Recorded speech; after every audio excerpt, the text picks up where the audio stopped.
The Two and Out CFL podcast with Travis Currah and Sheldon Jones starts now. Hey, thanks for pressing play on this episode of Two and Out. We are in week 6 of the 2025 CFL season. Just a reminder that we are 20 subscribers away on YouTube from 1,000, Sheldon. I mentioned that because we are going to be giving away some CFL tickets once we hit that 1,000 subscriber milestone.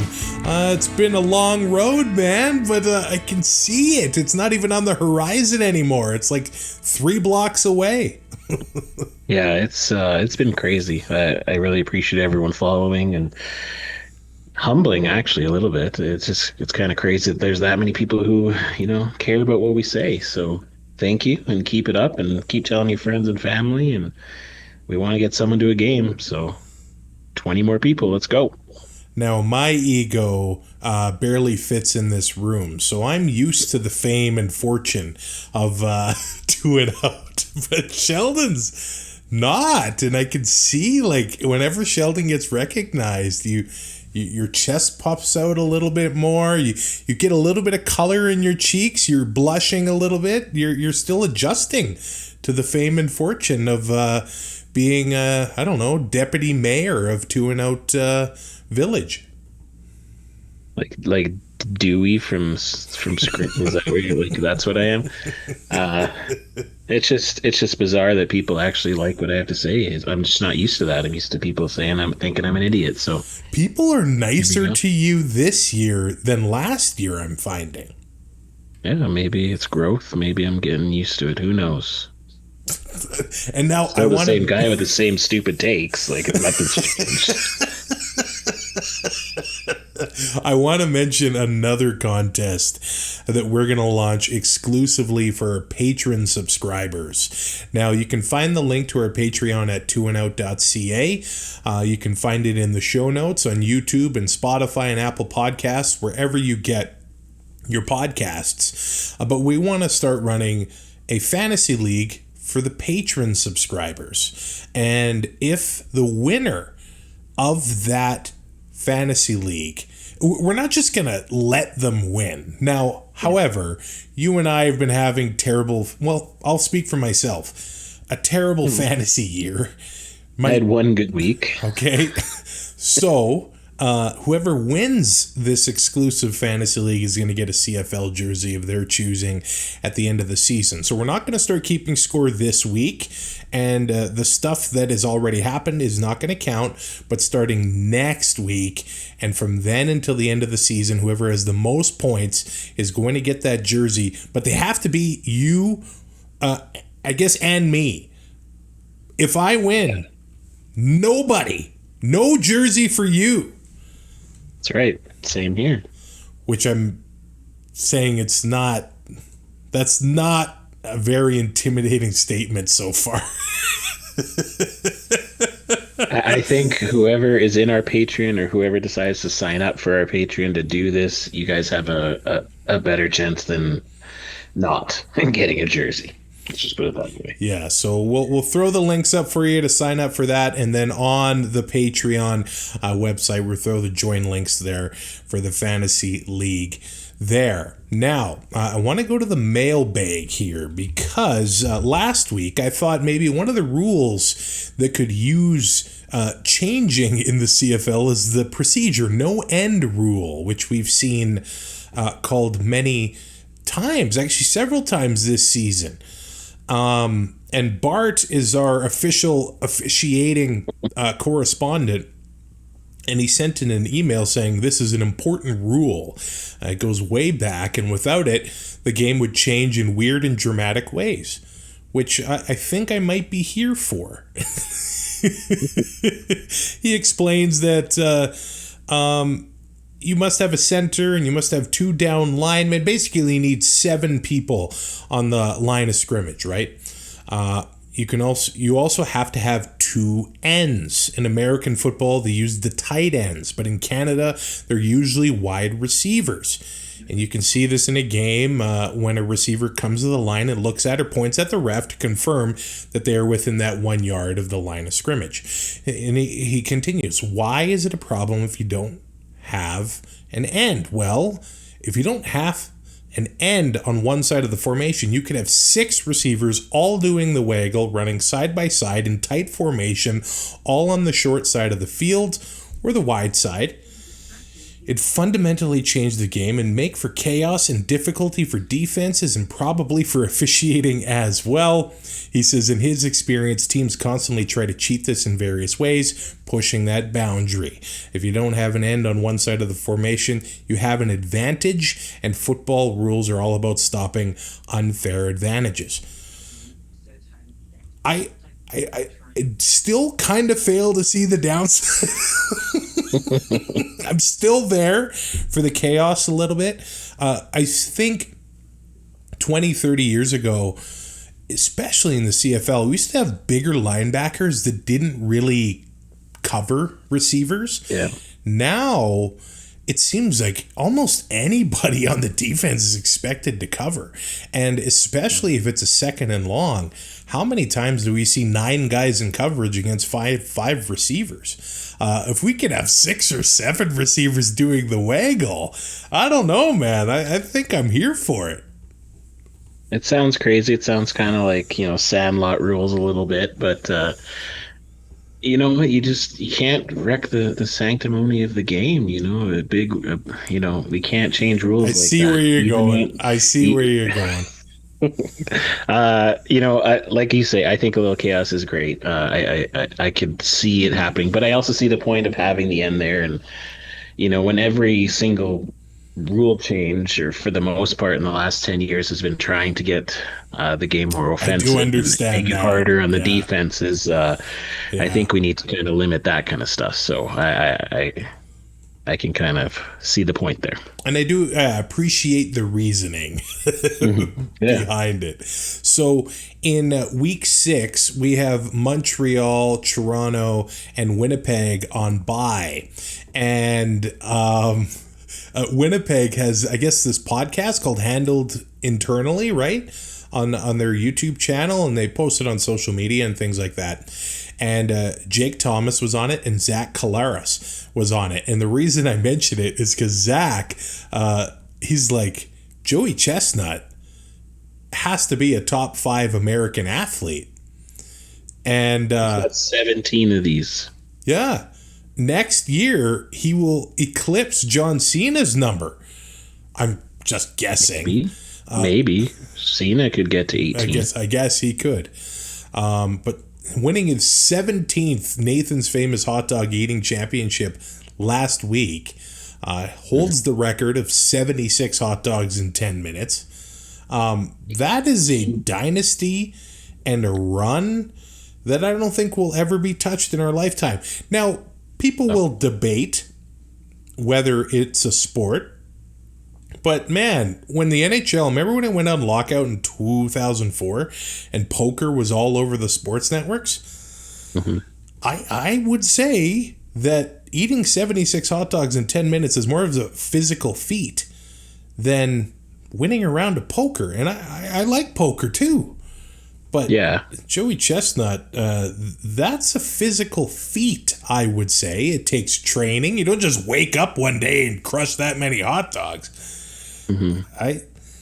I don't know. He's a GOAT. I mean, there's I don't think there's any denying that. It's definitely athletic. It's not the same as a sport, I would say, but it's definitely like you have to. I should say that.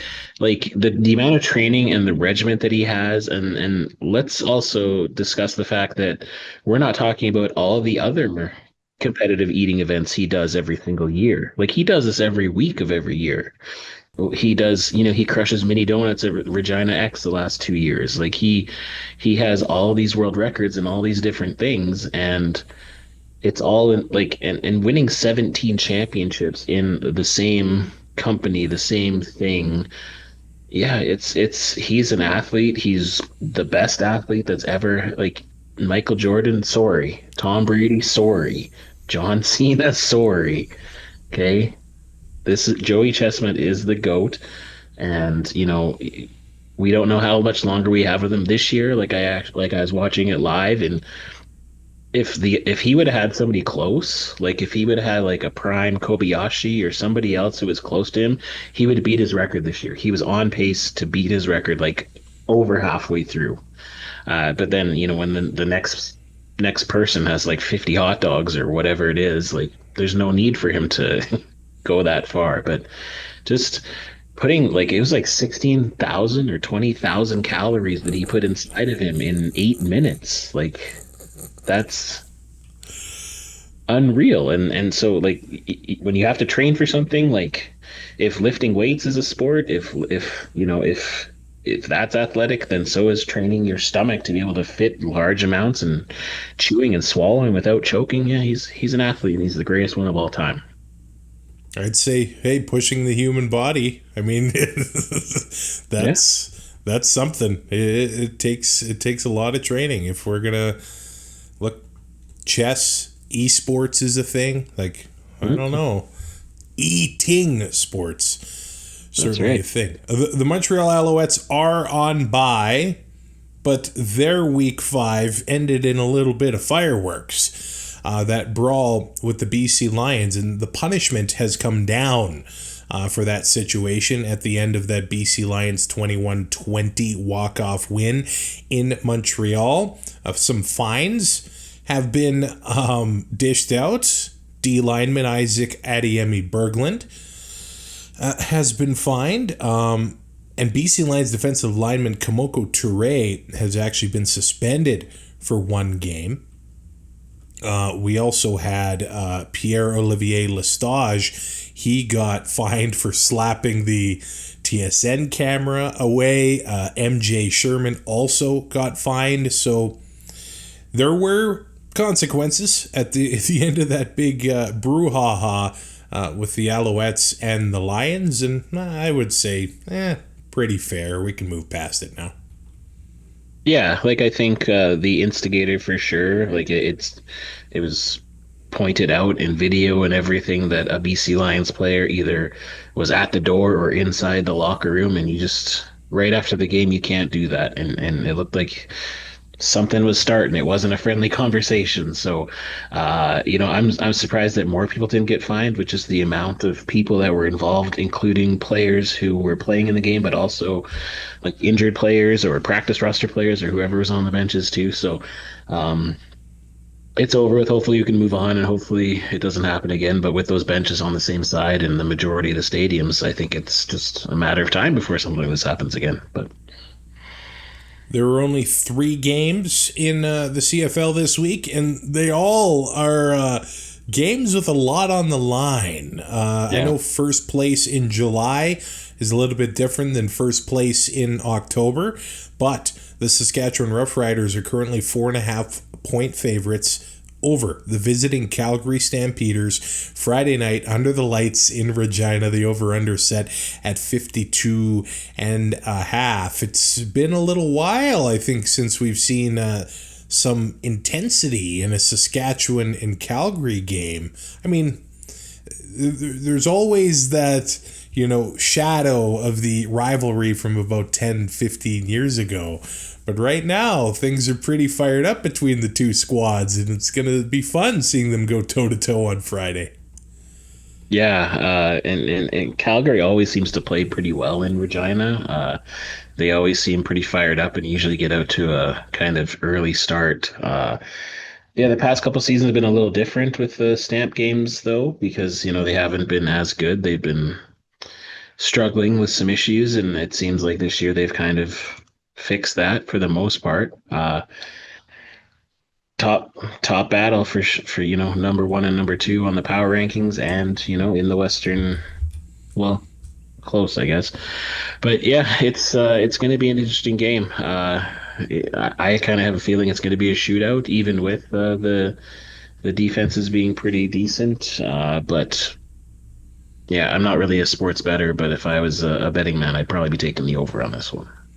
Spoiler alert, for the top 2 teams in the CFL Power Rankings, we will unveil the rest of the 7 teams before we get to our pick'em for the week. But last week, after what Calgary did to Winnipeg, the question remains is, are they for real?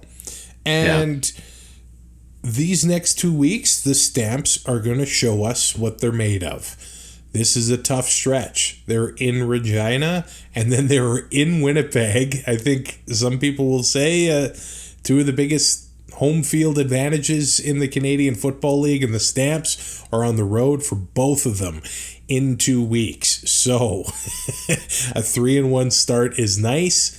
Could easily be 3-3 in the next 2 weeks. But if the Stamps, I think, get one of these next two games, this is a really interesting team, and these wins count. They could be fighting for that home playoff spot come November.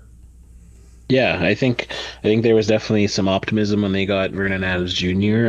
And I think that he's shown, at least for sure this last game, that he's playing as advertised. The game before, it was a tough game in the rain. It was just tough for everyone. So I don't know if we can really judge them on that one. But, I was kind of in the opinion that it was going to take a little longer for this to turn around in Calgary. But so far they've proven me wrong.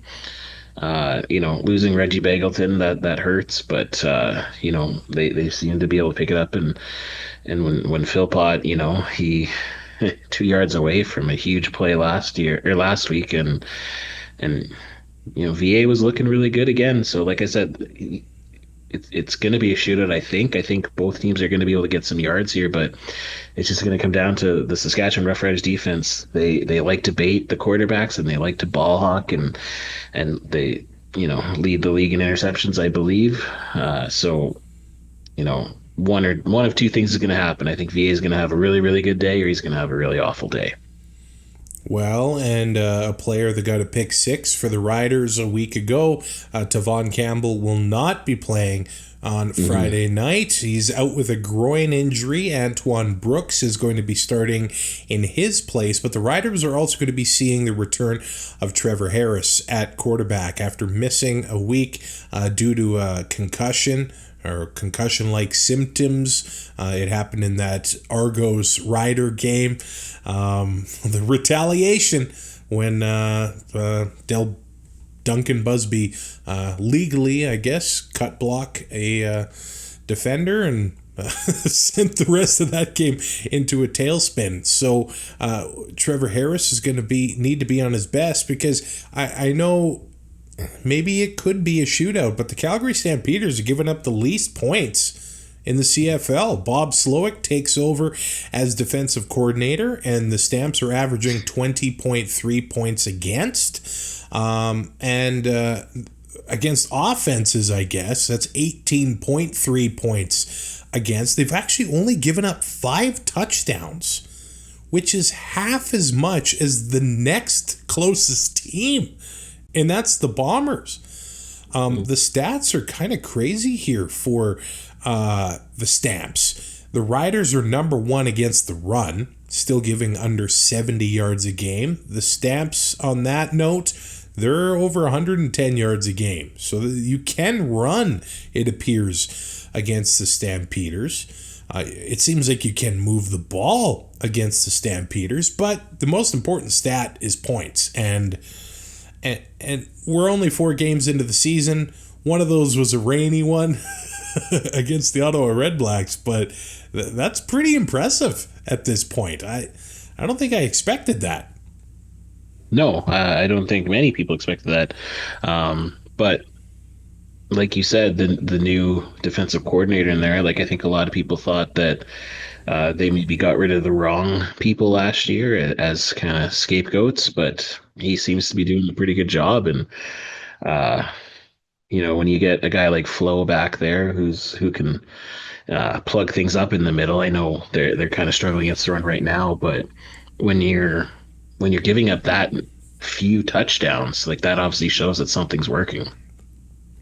There's a lot of Calgary and Saskatchewan connections going head-to-head here. Head coach Corey Mace used to play for the Stampeders. D lineman Mike Rose and Micah Johnson used to play for the Stampeders, as did backup quarterbacks Tommy Stevens and Jake Mayer. You mentioned that the Stamps have gotten off to fast starts in Regina the past couple of years. Jake Mayer was a part of that. And so is Malik Henry, who has not yet played this season, missed most of last year, but he's been back poking around practice, limited in practice. He said he's close to returning. That'll be big for that receiving core. Reggie Bagleton remains out, so if they're able to get Malik Henry back in there, he's an explosive receiver, would be a huge addition to the Stamps offense. However, it does seem that Clark Barnes, probably he is going to be missing this game. He had a big 40-some yard catch last week, had to leave the game against Winnipeg, and he's going to miss this one for the Stampeders. If we do look at the injury situation for Saskatchewan, Samuel Emelis remains out. So does Sean Bain, another former Calgary Stampeder. Zach Fry is going to be starting at left guard as Trevon Tate is hurt. And Thomas Bertrand Houdon going to miss this one. So another former Calgary Stampeder, Kadeem Carey, looks like he's going to get back onto the roster for the Riders and may get a handful of carries against his former team.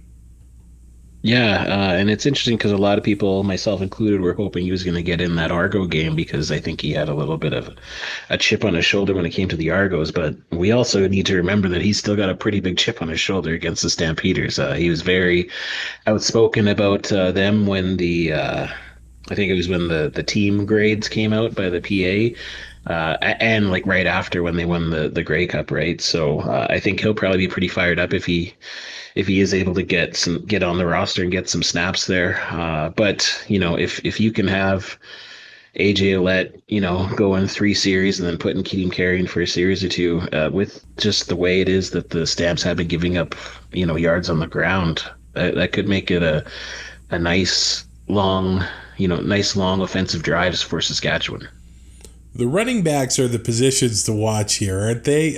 They're 1 and 2 in the league. AJ Ouellette and Dedrick Mills, they're dueling it out for the rushing title at this point in the season. The Riders are good against the run, but Dedrick likes to run hard. He definitely likes contact. So this one is going to be a physical game, I think, from start to finish. And it'll be a fun one in Regina on Friday night. Saturday is in the Hammer. And the Ticats suddenly 5.5-point favorites over the Ottawa RedBlacks, where the over-under in this one is 55.5. That's a pretty high one. If we're talking offensive shootouts, actually, I could see the path where all 3 games this week are going to be a fun one. But we start with Ottawa, where a lot of conversation about Bob Dice right now, and not a lot of it is positive. He seems to be on the hot seat a little bit. Fans expecting the RedBlacks. I expected the RedBlacks to put it together a little bit better off the top of this season, but it just hasn't been there. Drew Brown hurt for a game or 2, but he's moving the ball when he's in and hasn't been able to really get a win himself. The only win was that bad weather game in Calgary, and the RedBlacks brought on Rick Campbell as their special teams coordinator. BC Lions head coach the last couple of years, the inaugural coach in RedBlacks history. So I don't know if Campbell wasn't there. I don't know if the conversation would be in the open as it is right now. But that definitely adds an interesting layer to it. Yeah, just like you, I think with them getting like William Stanback and getting Eugene Lewis, and I just kind of and just with how Drew Brown kind of looked last year as his first year as a starter, I thought that they were going to be pretty high powered on the offense, just with who they already had there. There's some of those guys complementing it, but I think Bob Dice definitely I think is on the hot seat because those fans, we talk about Edmonton, having a tough time when it comes to like wins at home and morale for the fans, but Ottawa's in the same boat. And Bob Dice is a nice guy, but sometimes nice guys finish last. I hope he can find a way because when you have all those penalties and you lose another kind of star athlete for a while here coming up, he's got to find it out. He's got to find out his players who are going to lead the charge and try to get the ship moving, or else, he very well could be Rick Campbell who's put in charge of righting the ship. You talked about Devontae Dedmon there, who left last week's game against Edmonton on a cart. However, it's a 6-week timeline for Devontae Dedmon. And after seeing a player get carted off, that has to be one of the best case scenarios. That he could be back with the team right around Labor Day. Frankie Griffin is going to be missing this game on the defense, but offensive lineman Zach Pelios and Lucas Cormier are going to be back. Bob Dice has to find a way to get his team a little bit more disciplined. And they're in a tough spot because all of a sudden, like I said, things have turned on a dime. A lot of people are expecting the Hamilton Tiger Cats to be straight up contenders now.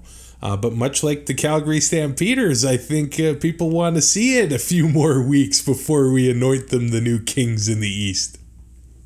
Oh, 100%. They need to show it, but at the same time, right now is the time to show it, just because you've had Montreal kind of falter a little bit with Davis Alexander not being in there, and you still see Ottawa kind of struggling and Toronto also kind of struggling. We don't know when Chad Kelly's going to get back in there. So this is the time. If Hamilton's able to put on another performance like they did last week, I'm not saying Bo is going to get 5 touchdowns every game, but if he can throw at least three or four touchdowns and show the Hamilton fans that they are for real, then things could get pretty happening and exciting in the Hammer.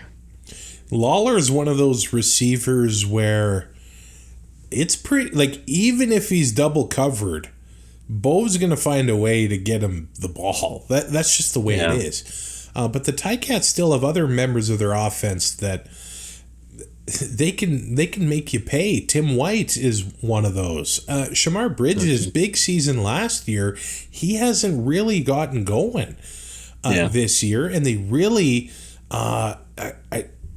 they haven't really gotten the running game going either. Now, Greg Bell looks like he's been limited this week. Johnny Augustine has been practicing in full. Scott Milanovic has not named a starting running back this week. But they have a strong O-line in Hamilton, and I think they have the ability to run, but they just haven't quite gotten there yet. However, there was a big signing that the Ticats made in the offseason, and that's linebacker Reggie Stubblefield, who became a star, I think, in Montreal. The Alouettes have had the best linebacking core in the CFL for a little while there, and they had Beverett, Stubblefield, and Sankey in the same linebacking core, which is absolutely ridiculous. But last year, Stubblefield ended up getting hurt and missed most of the year, and he hasn't played yet this year, but he has been poking around in practice, and he could be returning to that black and gold lineup very soon. Now, the Ticat defense, they had a lot of doubters to begin the year. Now they got the rookie linebacker, Devin Veresek, getting tackles left and right. He's taking footballs to the house. Julian Hauser is causing all sorts of havoc in the backfield as well. I don't know if these guys are just coming in with a chip on their shoulder or what's happening there, but they seem to be fired up too. And they still have a lot to prove, I think. Yeah, for sure. I think, it also, when you see your offense being able to do something and giving you a rest, and you're not on the field all the time if they're going 2-and-out or throwing a bunch of picks and stuff, I think that just boosts the morale of the defense, because you can see that your offense is playing for you, and then that just makes you even more want to, do your job and get the ball back for them. Well, and that loops back to Brent Monson, who got let go from Calgary last year. And it's a situation where it seems to be working out for both teams. Slowick's doing well so far in Calgary, and Monson he's making some things happen in Calgary or Hamilton. And they do have some veterans on the back end of that defense that does seem to be helping out there. But I do think there is a path where both quarterbacks, have 300-yard games here. And with the receiving talent on either end, and let's just say the special teams talent on either end. Save On Foods has said they have $1 million more to give away this season, and then after that, no more. We can't do it more than twice. But hey, Isaiah Wooden and maybe Khalil Pimpleton, he returned a punt to the house for the RedBlacks last week in Edmonton. This game could have some fireworks, and I'm here for it. Oh yeah, me too. It was last week with all the kick returns. That was just so exciting, and like you said, watching someone actually win $1 million, kind of live on TV, that was pretty crazy. And it just goes to show the exciting players we have in this team, in this league, and I certainly hope it happens again. I think it'd be hilarious to see Savon have to give another $50,000 a year for 20 years, but. These players, they just want to get there, and there's good blocking, and I've noticed actually a lot less penalties on returns this year, I think, kind of just on a whole, so that's really, really good to see. I don't know if they just are just letting them go a little bit more, or if they're just really honing in on the technique of making sure you're not taking selfish penalties on returns, but whatever it is, it's turning into exciting plays for fans. If you go to 2andout.ca, you can read Sheldon's top performers of the week weekly, and week 5, instead of going defense and special teams, 100% special teams. Janarian Grant, Isaiah Wooden, Javon Leake, and Khalil Pimpleton. Man, what a week it was. And I find that there are way more return touchdowns in the summer. Things kind of start to get tightened up. Mm-hmm. Teams figure out their lanes as the season goes on, but I'm here for the returns. They're awesome. Oh yeah, it's just crazy how it can change the momentum, or it can just hammer the nail in the coffin even more when something like that happens. So it's just great to see.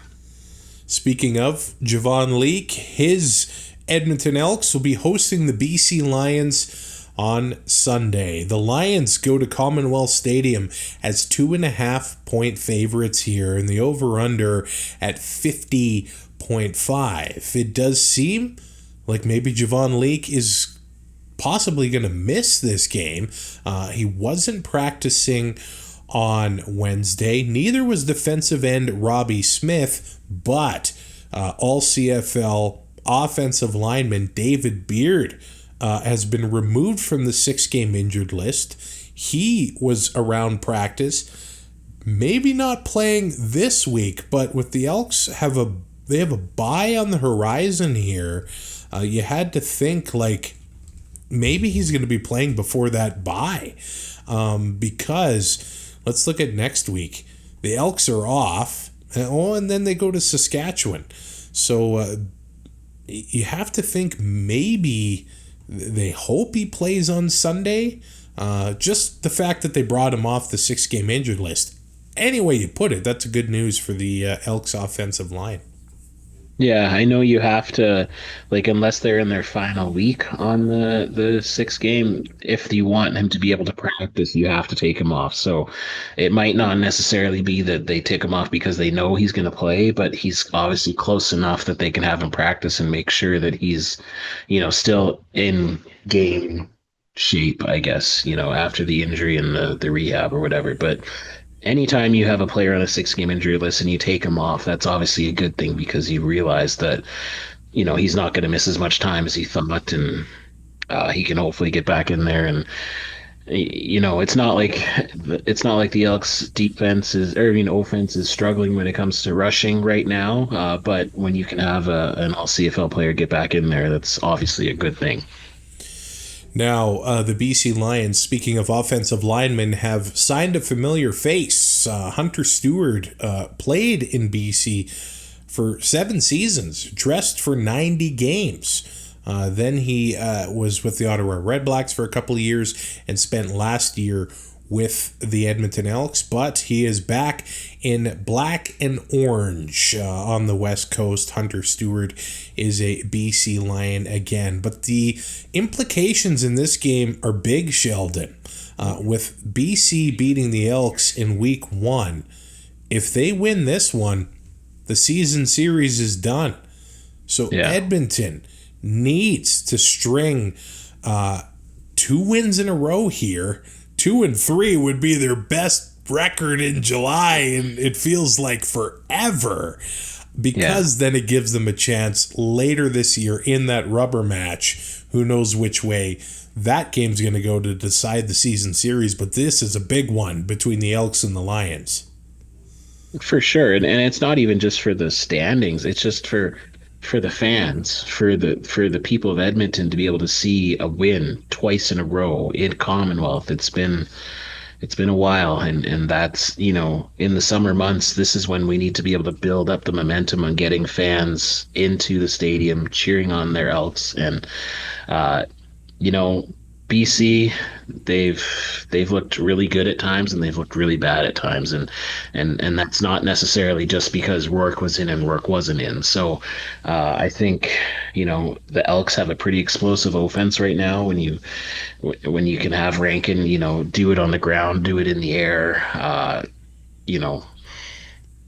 I see again another potential shootout here just because of the high-powered offenses, but. I really do think that Edmonton can do it.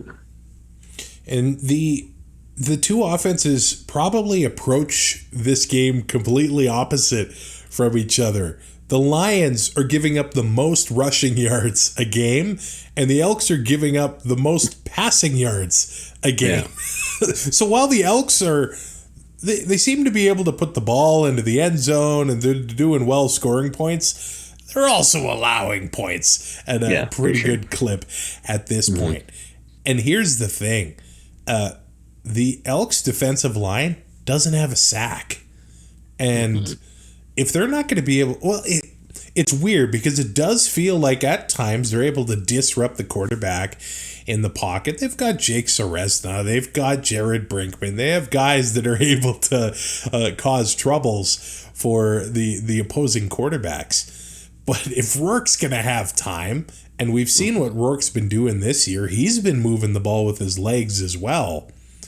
Yeah. It could be a long day for that Elk secondary. Those guys, they're just going to need to step up and make some plays, and it's not going to be easy with the likes of Justin McInnes and Stanley Berryhill III and Keon Hatcher looking to catch balls from number 12.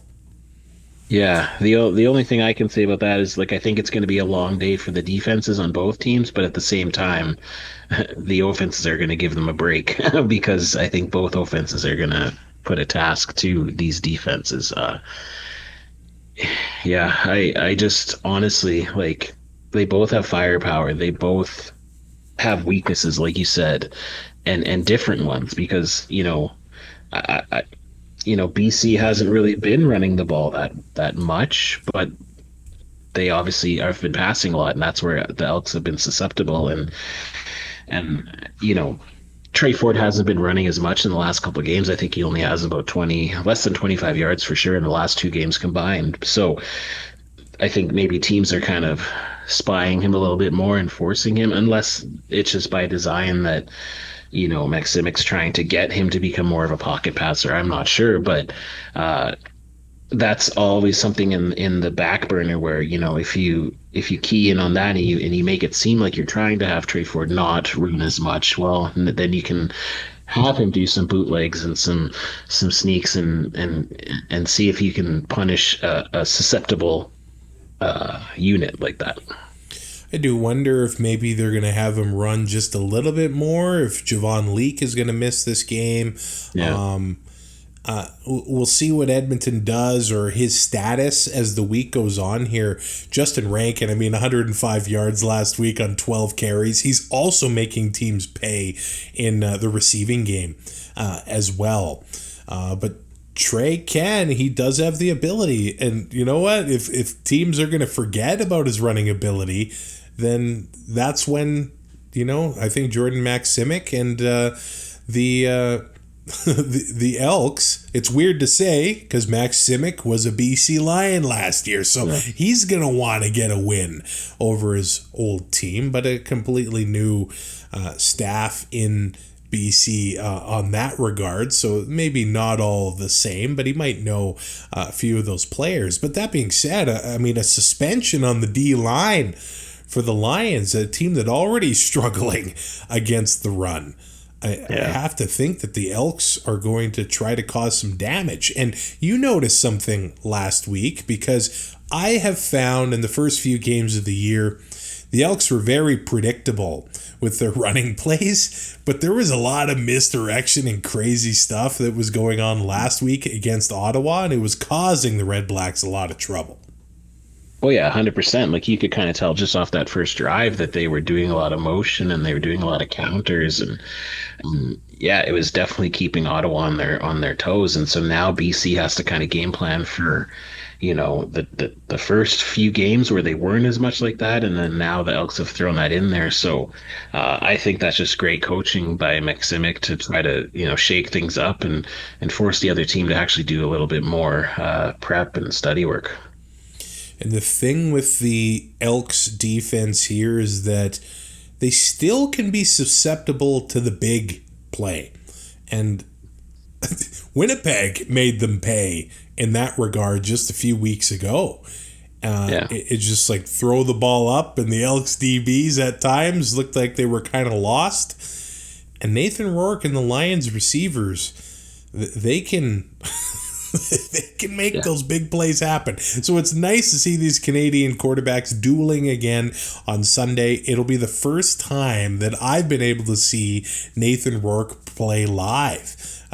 Last year, I thought maybe I would have been able to in Regina, but Vernon Adams Jr. got the start in the West semifinal for BC. He was hurt the other times I saw him, so finally I get to see him. It's the prehistoric party at Commonwealth Stadium. And like I said last time, $50 for 2 tickets and a $25 Triple O's gift card. You got to get on that and watch these two Canadian quarterbacks going head to head Sunday evening in Edmonton. All right, Sheldon, before we go any further, let's reveal the rest of your CFL power rankings heading into Week 6. Well, yeah, we got it. Just let me pull it up here real quick. I had it before, but... Alrighty, so as I said before, number 1 and 2 are Saskatchewan and Calgary, and then, numbers falling to 3 is Winnipeg. They just didn't... weren't able to do it in Calgary, and then Hamilton moved up to 4.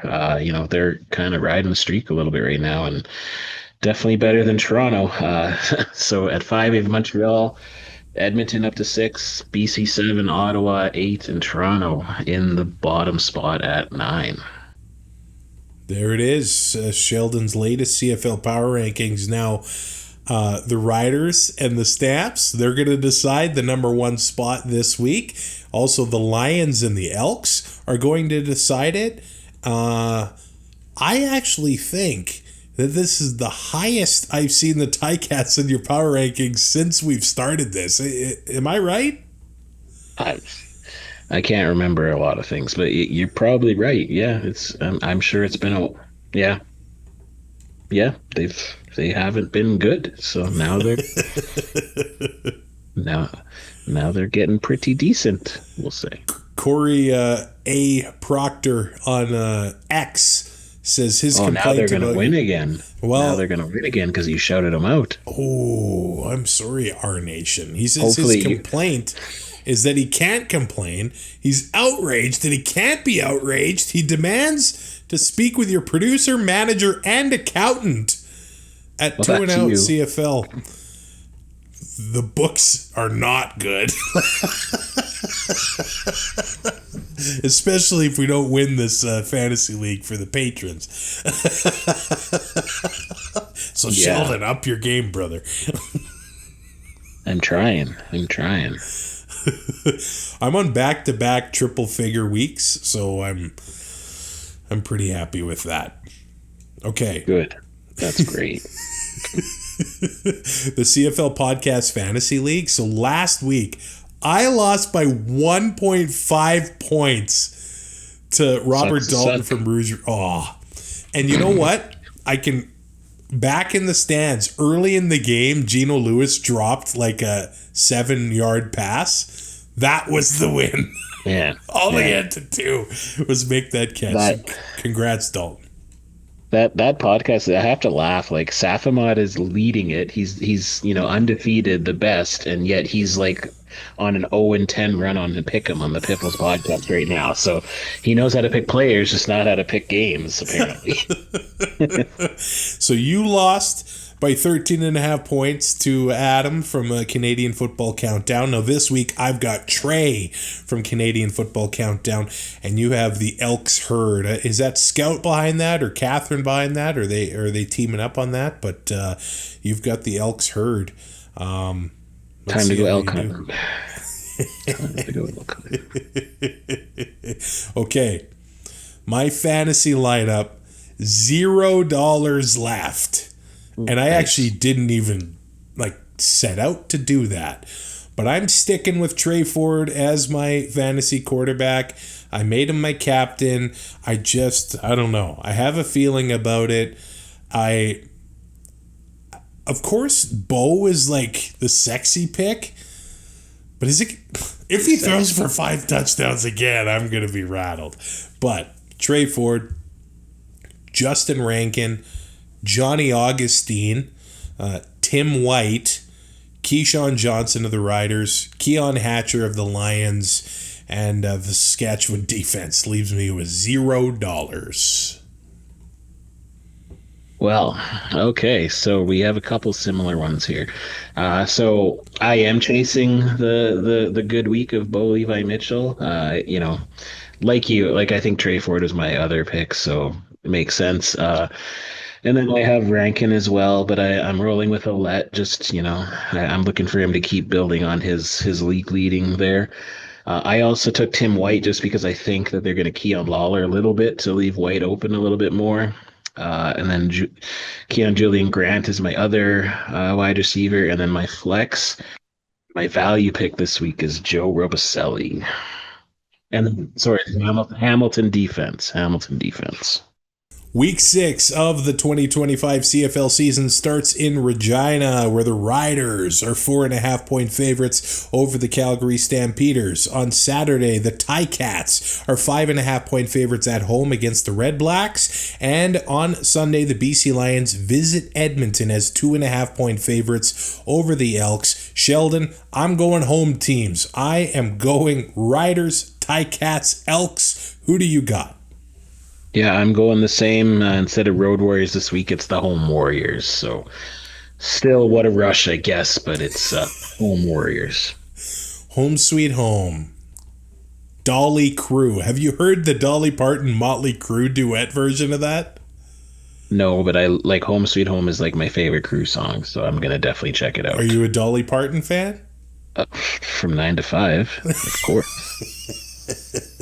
I love Dolly Parton. Yes, she's probably in the top 5 songwriters of all time, I would say. So, yeah, go listen to that version. Obviously, they took Vince's vocals from, in 1985 or whatever, not 2025. Thankfully. Oh, and put Dolly Parton as the singer of Motley Crue right now would probably sound better. Actually, that'd be pretty sweet. Yeah. We could get another 10 years out of the Crue. No, maybe not 10. Dolly's getting up there too. Oh man, it's been fun talking to you. So we're right into week 6 of the CFL season. Make sure you subscribe on YouTube. We're 20 away from 1,000. Sign up to be a Patreon to get into the patron exclusive CFL Fantasy League. We got prizes galore. Prizes for you to win. Lots of fun still to happen this CFL season. Thanks for listening to 2 and Out. We'll talk to you soon. The 2 and Out CFL podcast is written, produced, and hosted by Travis Currah and co-hosted by Sheldon Jones. Subscribe to 2 and Out on all major podcast platforms and YouTube to keep up to date with future shows.